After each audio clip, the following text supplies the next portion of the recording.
السلام عليكم ورحمة الله وبركاته.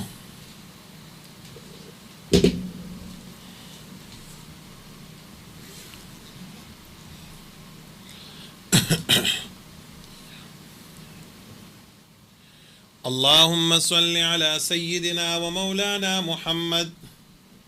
وعلى آل سيدنا ومولانا محمد أفضل صلواتك بعدد معلوماتك وبارك وصل وسلم عليه. أعوذ بالله من الشيطان الرجيم. بسم الله الرحمن الرحيم. سبحانك لا علم لنا إلا ما علمتنا إنك أنت العليم الحكيم. رب اشرح لي صدري ويسر لي أمري واحلل عقدة من لساني يفقه قولي. ربي زدني علما ربي زدني علما ربي زدني علما. بسم الله الرحمن الرحيم. من أجل ذلك كتبنا على بني إسرائيل أنه من قتل نفسا بغير نفس أو فساد في الأرض فكأنما قتل الناس جميعا ومن أحياها فكأنما أحيا الناس جميعا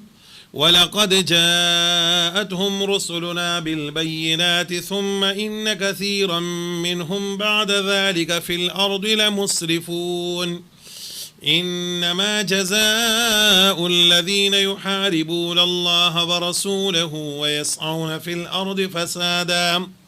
فسادا أن يقتلوا أو يصلبوا أو تقطع أيديهم وأرجلهم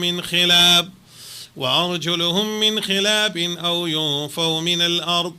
ذلك لهم خزي في الدنيا ولهم في الآخرة عذاب عظيم. إلا الذين تابوا من قبل أن تقدروا عليهم فاعلموا أن الله غفور رحيم.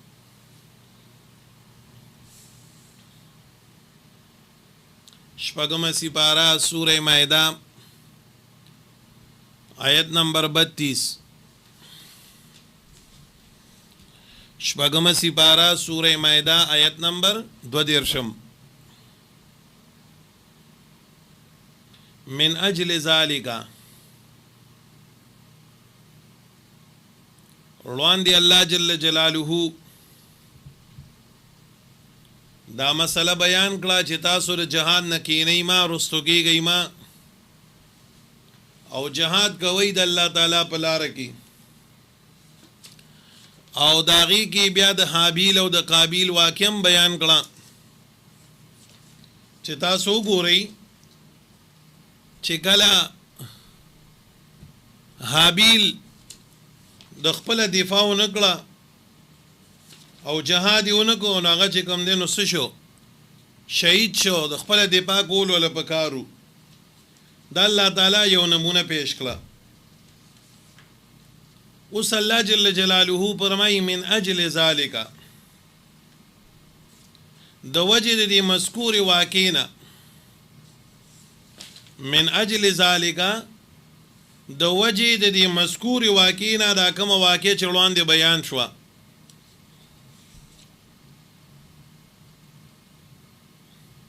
په ذالکه کې اشاره ستره. نو علما فرمایي په دې کې اشاره چې کوم دی نو دغه مذکور واقع ته ده. دا مخکې چې کوم واقع بیان شو من اجل ذالک معنا سره کما قعد حابیل عن دفاعه، لکه څرنګه چې کیناستې د حابیل د خپل دفاع کولو نه او خپل دفاع یې ونه کړه. من اجل ذالک معنا دغه ده د وجه د دغه تیرې واقع نه، لکه څنګه چې حابیل کیناستې د خپل دفاع یې ونه کړه. من اجل ذالک د وجه د دغه تیرې واقعینا كتبنا من لازم کړی دی علی بنی اسرائیل، په بنی اسرائیل باندې كتبنا من فرض کړی دی علی بنی اسرائیل، په بنی اسرائیل باندې سمې په فرض کړی دي. دا خبره انه شانداد من قتل كتبنا على بني اسرائيل من لازم کړه دې فرض کړه دې په بني اسرائیل باندې سو نو چا د دې لپاره مفعول لو باسل د جهاد كتبنا على بني اسرائيل الجهاد من لازم کړه دې په بني اسرائیل باندې جهاد لره او چا وته مفعول لو باسل دې سو القصاص قصاص لازم کړه موږ په بني اسرائیل باندې سو قصاص نو د ذالک په اشاره کې دواړو دغه ته اشاره کې دی شي خبره باندې پوه شئ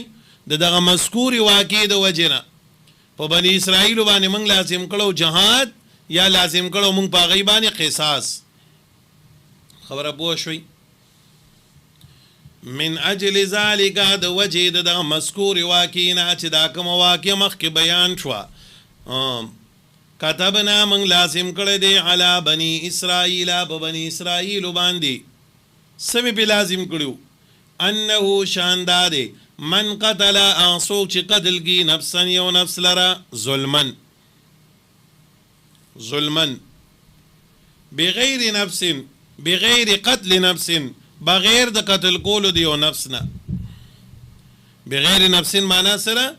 بغیر قتل نفس بغیر د قتل کولو دیو نفسنا او فساد او بغیر فساد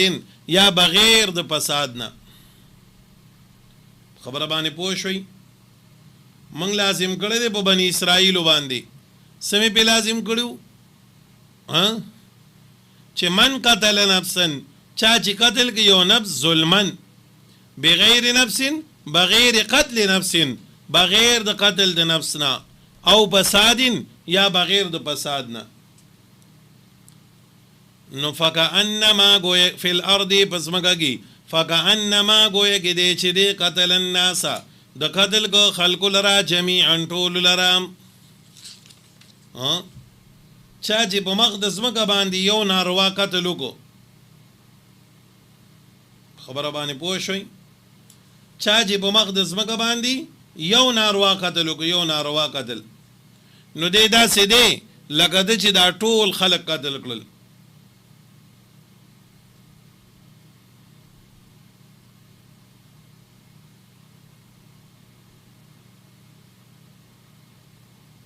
خبره باندې پوه شوي اولی حدیث مبارک کی راضی من سن سنتا سیئتا فعلیه وزرها ووزر من عمل بها چا چې په مقدس مکه باندې یو ګناه وکړو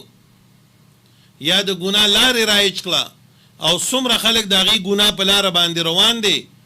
انو د باندې د خپل ګناه دغه اثر هم دی او د ټولو ګناهونو هغه بد عمل اثر دا به د عملنامه کې لیکلی شي وایي در قیامته پورې چې څومره ناروا قتلونه کېږي نو په دې ټولو کې به ګناه چې کوم دی نو دا به دغه پسې رواني قابل پسی در قیامت در حدیث کم دا راغلی دی در قیامت در سحر پوری جسمرا غلط قتلونه په مقدس مکه باندې کیږي د ګناه والے قتلونه په مقدس مکه باندې کیږي نو دا غیغه دغه چې کوم دین دا به د پس رواني ښه دا یاد لرئ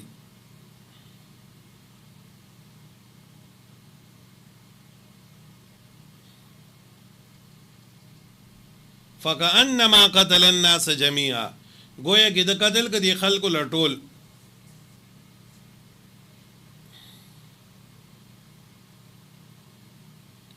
زکه دا یو قتل کله کله سبب د ډیرو قتلونو ګرځي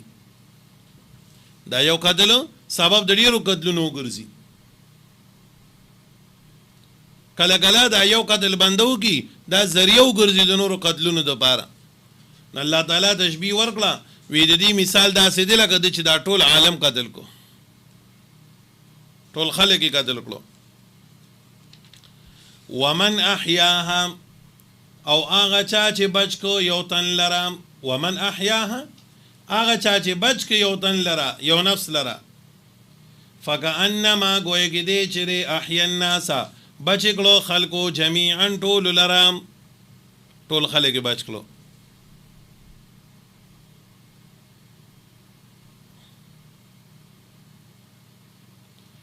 چې چا یو کس یو انسان د قتل نه بچ کندې داسې دي لکه چې ټول خلک بچ کړو.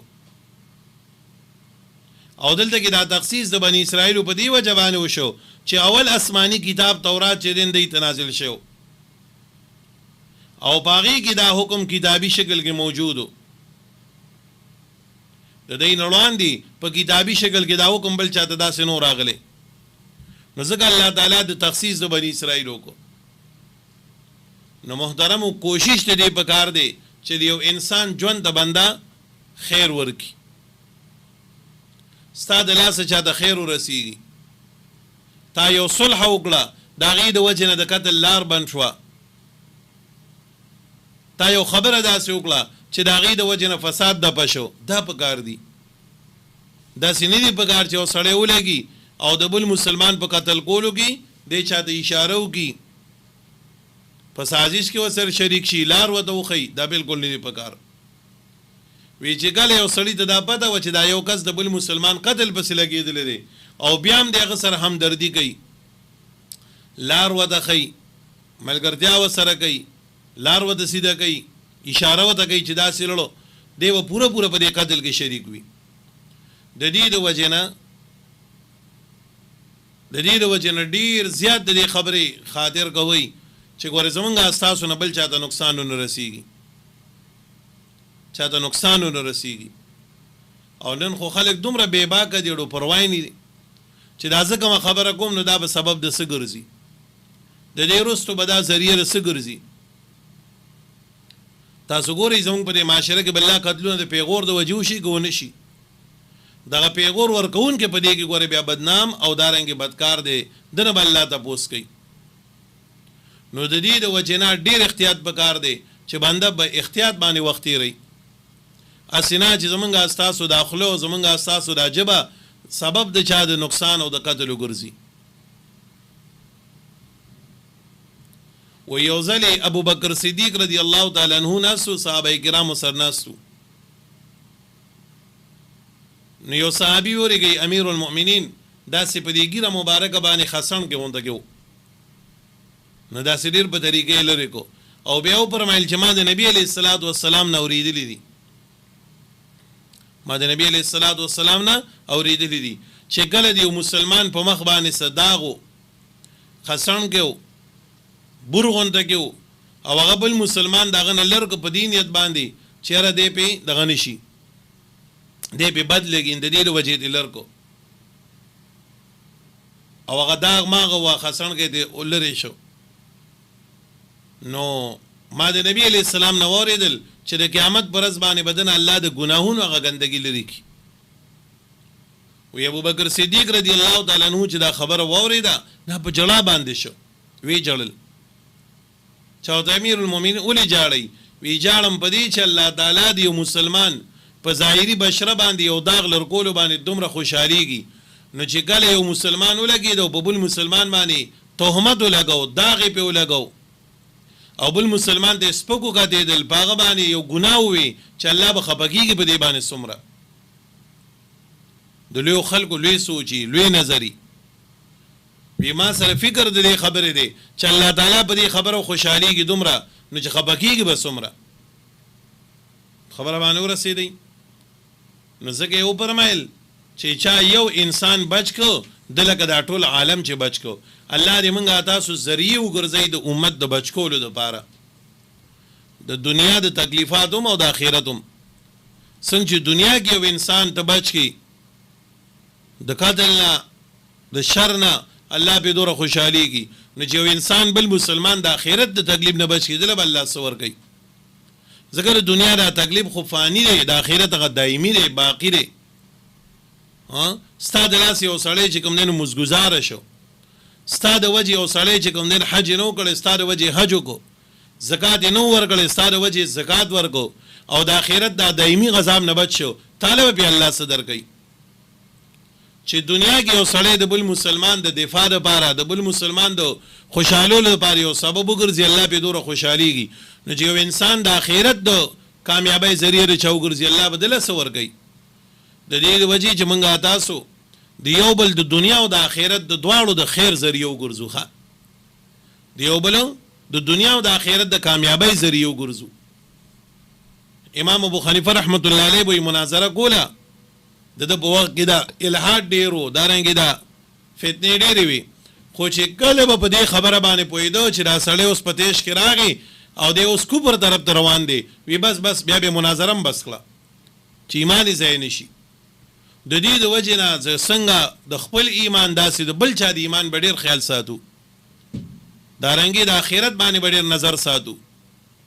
خیر د دنیا کې د لږ تاوان شو چې آخرت یې خراب نشي او نیک او ښه ملګری هم د انسان هغه دی چې دا انسان له آخرت بچ کړي د آخرت پیداولی ورکړي د دنیا نه دنیا کې به هم د یو بل د خیر ذریعه ګرځو خو لیکن ډېر سوچ به زمونږ ستاسو دی چې د یو بل د آخرت او د آخرت د کامیابی ذریعه وګرځو خبره باندې پوه شوئ ولقد بداکیک سراجاتم راغلیو دیتا رسولنا پیغمبران زمونږه بالبینات بخکارو دلائل سرا بخکارو حکمون سرا ثم او بیا ان کثیرا یقینا ډیر منهم ددینا بعد ذلك پس دینا لمسرفون خامخا زیاته کوونکیو الله وی دی ډیر پیغمبران ناغلیو او ډیرو پیغمبرانو ته بیان نه وړو دیو د ټول خبره ته بیان کړی و مسئله و ته بیان کړی و بعد ذلك فی الارض لمسرفون پیغمبران نالل خو چې چا د پیغمبر خبره د غوکی خو د ناکامیاب شو او چې چا دومره زد او حسد او عناد کې لاړل نغې د پیغمبر خلاف وکړو اسراف وکړو زیاتې وکړو خبره د غوکی نه خود انما جزاء الذين يحاربون الله ورسوله اوس دې آیتونو کې الله جل جلاله فرمایي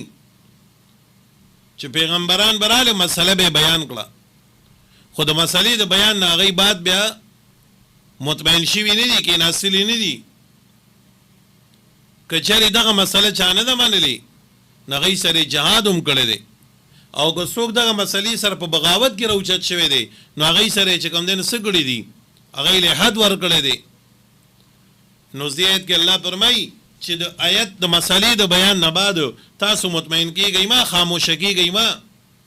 که د جهاد نوبت راځي نه جهاد کوئ که حدود جاری کول لازم حدود جاری کوئ خو تاسو ګورئ مطمئن کیږئ ما رستو کیږئ ما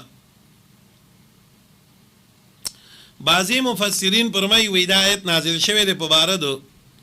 عرنیینو کې دا عرنیین څوک حدیث د بخاری کې راځي مشهور حدیث دی کتابونو د حدیثو ذکر کړی دی داسې چلو شي چې د قبیله عرینه یو قبیله وه د هغې څه کسانو رالل او نبي علیه السلام سره ایمان قبول کو چې ایمان یې قبول کو نو د ایمان د قبلولو نه بعد په مدینه منوره کې هغه د مدینې منورې هوا چې وه نو دوی سره موافق نه شوه د دې هغه نفس کې خباثت او ګندګي وه نو د مدینې منورې هغه پاکه هوا د دې سره موافق نه شوه نو د دې د خېټې داسې وپړسېدې رنګونه یې زیړ شو نو نبي علیه السلام دی وی چې موږ سره خدا چلو شو نو نبی علیہ السلام ورته وی تاسو د مدینې نه بهر لړ شئ په دغه میدان کې دغه بیابان کې زما یو راعي لګیا دی ګډې سره اوخان سره د بیت المال اوخان دی وسره سره نو ورته ووایي نه به تاسو له پای دغه اوخانو در کې نه اوس کوي او د هغې هغه واړه به ولوس کوي اشربو من ابوالها و البانها دی حدیث کې بیا محدثین توجیهات کوي تاسو د هغې هغه واړه بول او د هغې هغه پیوس کوي ستاسو د خېټې به ښې شي ای چې لاړه لکه چلو شو نو ښه شو نو چې ښه شو نو دی مرتد شو د اسلام نه او هغه کم راعي چې و چې کوم ګډې سرولې نه هغه شهید کو قتل یې کو او دی اوخان او ګډې روان کړو نبی علیہ السلام د اطلاع ملاو شو نبی علیہ السلام ورپسې صحابه ولګول چې وی لګول نو دی یې راکابو کړل وینیول څاروي دې واپس کړو دیم راوستېدل نبی علیہ السلام مبارک حکم وکړو وی اوس په نګر مګی نو دی له په سترګو کې ګرم اوسپنه ګرم سلایي والو نظر لاړو او بیا دې نه لاسونه خپې کټ کړو او د مدینه منورې په دغه ګرم شګو بیابان کې غرزولیو چغې واري موږ له وبراړی په دې حالت کې د مرداران شو دا قطاع الطريق یعنی ډاکوالو نو بعضی علما فرمایي د آیت د دې باره کې نازل شوی دی او بعضی وینا دا په باره د کافرانو کې نازل شوی دی امام بخاری چې کوم ترجمه الباب لګولې دی یا امام بخاری چې دی حدیث لاندې څنګه لیکل کړی دی د آیت لاندې ناغینم دا معلومیږي چې دا د عام کافرانو باره کې نازل شوی دی خو به هر حال ټولو ته شامل دی چې څوک د په مخ د ځمکه باندې څه کوي محاربه کوي د مسلمان خلاف چې کوم دین سازشونه کوي مسلمان سره قسمه قسم طریقو باندې نقصان رسوي دغه ټولو باره کې د آیت نازل شوی دی په معنا پوه شوئ د آیت غرض او مقصد سره نو الله تعالی فرمایي انما جزاء الذین بشکا سزا دا کسانو یحاربون الله چې د جنگ کوي دوستانو د الله تعالی سره یحاربون الله ای یحاربون رسول الله یا یحاربون اولیاء الله چې د جنگ کوي د دوستانو د الله سره د الله د پیغمبر مخالفت کوي او سو کوي نه دغه لفظ الله په خپل ځای باندې صحیح دی خو بیا محاربه په معنا د مخالفت دی یحاربون الله چې د مخالفت کوي د الله تعالی او رسوله د رسول د الله او که یحاربون په معنا د حرب او د جنگ سره شي نو بیا به مضاف مقدر کو یحاربون اولیاء الله چې د جنگ کوي دوستانو د الله تعالی سره ورسوله او رسول د الله تعالی سره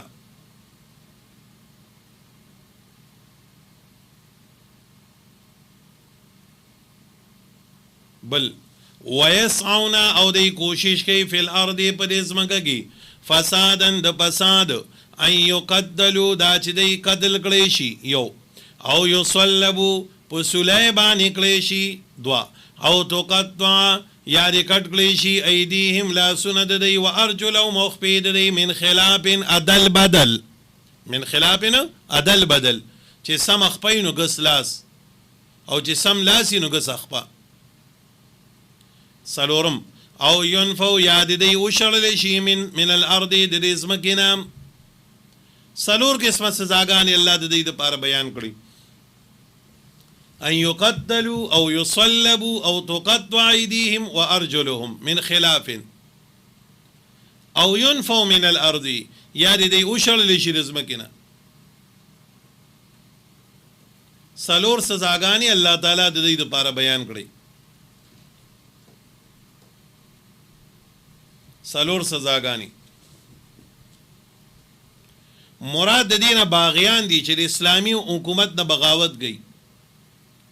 او دارنګ مراد د دینه قطاع الطريق دي چې بلارو کې ناسي مسلمانان لوټي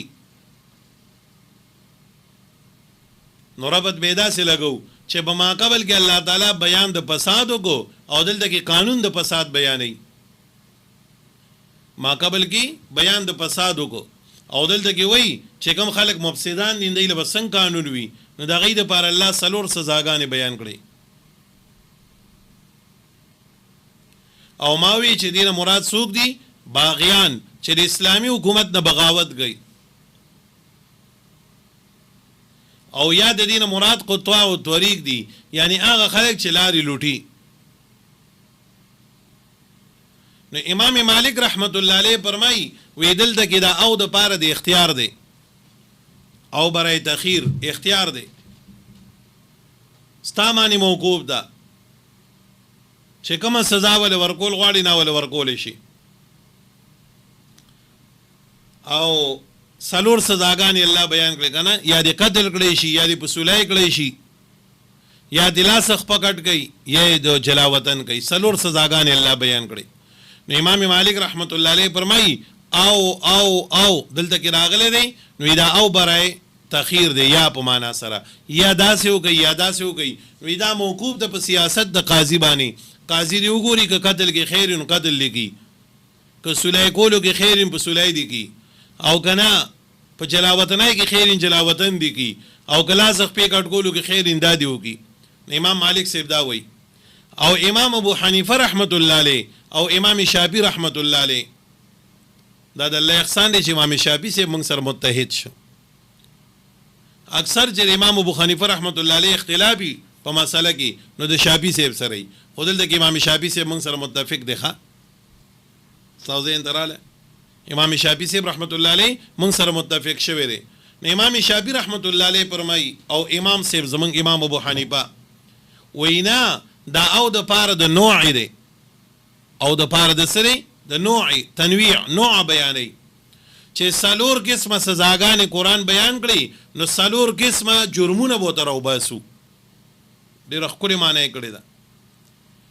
او د پاره د نوع دی نو سالور قسمه سزاګانې قرآن بیان کړي یې قتل کوي دویمه نوع دا چې تاسو یې په سولای کوي درېمه نوع دا چې لاس خپلې کټ کوي او سلورمه نوع دا چې تاسو یې څه کوي جلاوطن کوي. نو سلور قسمه سزا قرآن بیان کړه نو موږ بوله ګوندې ته موږ سلور قسمه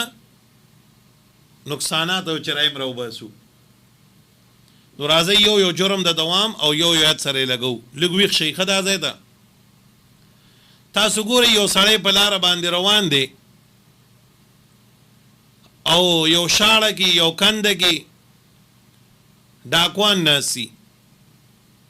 ټوپک وسره دی مثال دی سړی باندې ټوپک راواړو صرف مال یې نه واغستو دا یو صورت شو. دویم صورت دا دی چې دنه مال غستو دی ته ودختې دندې قتل کو مال دې نه اسو صرف قتل کو. دریم صورت دا دی چې اول دې مال واغستو بیا قتلوم کو او سلورم صورت دا دی چې دیوانی بورډ وو د ټوپک او ډزې پیو کو دې صرف او یارو دې ته ودختې دو سو صورت شو سلور تش قتل کو یو صورت تش مال دی واغستو دویم صورت قتل او مال دی واغستو قتل مو کو دریم صورت او صرف وی یارو سلورم صورت سو صورتونه شو سلور ویښ شي دا ځای ګورې ښه طالبان ته دا زه په بورډ باندې بیا ولیکم استاو دا د پیریانو درس ته په بورډ کوم ځای کې څنګه لیکم نو ویښ شي وته لومبه صورت څه شو قتل کو دویم صورت سره مال دې مو واغستو دریم صورت سره او می قتل کو او می تی مال واغستو دواړه کار یې وکړل سلورم صورت سره صرف وی یارو. نو راځي اوس به یو سر خپل لګو لومبه صورت ته ګورئ ان یقتلوا دا چې قتلول وشي دغه ډاکوانو ان قتلوا فقط نو تکیدی کدی صرف دا سړی قتل کړو صرف سړی قتل کړو داسې پیو کو ویشتو دی بیا دی یو تخت د مال ته نو واغسته نو دا ډاکو قتل کوي الله وای او یصلبو یا بب سلیمان کلیشی ان جمعوا بین القتل والمال واخذ المال کچری دی جمع کړي و په مابین د غستلو د مال او د قتل کی امید پیسې واغستی و ير سوال بال چا د وینو مړم کو دو صورت شو کنه نو ګوره که صرف قتل کړي نو دا ډاکو به صرف قتلول شي او کنه مال دې مغسته قتل کړي نو بیا به قتلول شي او په سولای کولې بم شي نه کې بیا علماء اختلاف کوي سو کوي ول درځي په سولای کا بیا مړکا سو کوي ول مړکا بیا په سولای کا. ورپسې دریم صورت او تو قطع یا بکټ کړی شي ایدیهم لا سند دی و ارجلهم او خپید دی ان اخذوا المال فقط کثیر مال دې غستیو ډاکوان پر اپاسي دی او سپېړ نیمه وو مال ته واغسته د نور و د سنې دی ویلي نو دغه ډاکوان نو بیا یو لاس او یو خپا عدل بدل کټ کول شي چې سم لاسي رولټه بخپي چولټه لاسي نو سم بخپي من خلاف معنا موقع عدل بدل او ينفو یا بجلاوتن کول شي من الارض دزمکینا ان اخافوا فقط که صرف دیر ور کړي وا صرف يرولیو نو بیا به کوم دین نه سکول شي جلاوتن کول بشي. سلور صورتونه په دې کې جوړ شو ښه سلور صورتونه که صرف قتلو نو قتلولې بشي کمالو قتل دواړو نو بیا به وصولای کولی شي او که صرف مالی دی اغستیو انو دی بیا چې کوم دینو لاس خپه به کټ کولی شي که صرف دباو یره پی راوستیوا نو جلاوطن کولی بشي اوس په پوه شوي نو امام مالک رحمت الله علیه وی او د اختیار د پاره دی قاضي باندې دا خبره موقوف ده چې کومه سزا ول ورکې نو ور دي کی او امام شافعی او امام ابو حنیفه رحمت الله علیه اتحاد کړی دی په یو مذهب باندې دواړه یو ځای شوي دي هغه وینا سلور سزاګانې دي سلور قسمه جرمونه او درو باسا پوه شوي پی آیت بداسې لګوي ان شاء الله بیا به مطمئنی خدا جلاوطنی چې کوم دا او ينفو من الارض جلاوطنی دا زمون په احناف په مذهب کې نشته دی دا احناف په مذهب کې جلاوطنی نشته د دې وجه نه امام ابو حنیفه رحمت الله علیه فرمایي د عام ازمکه نه به اوچت کې او د جیل په ځمکه کې به واچي او دا منقول له حضرت عمر تنونم دا منقول له حضرت عمر نم د دانه کې چې پاکستان نه ته شړ ایران ته افغانستان ته چینا ته د ملک بار کدا نه تیر اوچت کا په جیل کې واچوا ځکه زمنګ احناف چې کوم دین هغه د جلاوت نه قائل نه دي ځکه عمر فاروق د دونو په دور کې چاز ګناو کو نغه د وطن نه وشړو چې وی شړو سو وخت بعد پته ولګي چال د مرتد شو نه بیا په دې پریشان وو وینده کې بس بیا څوک د وطن نه شړم نه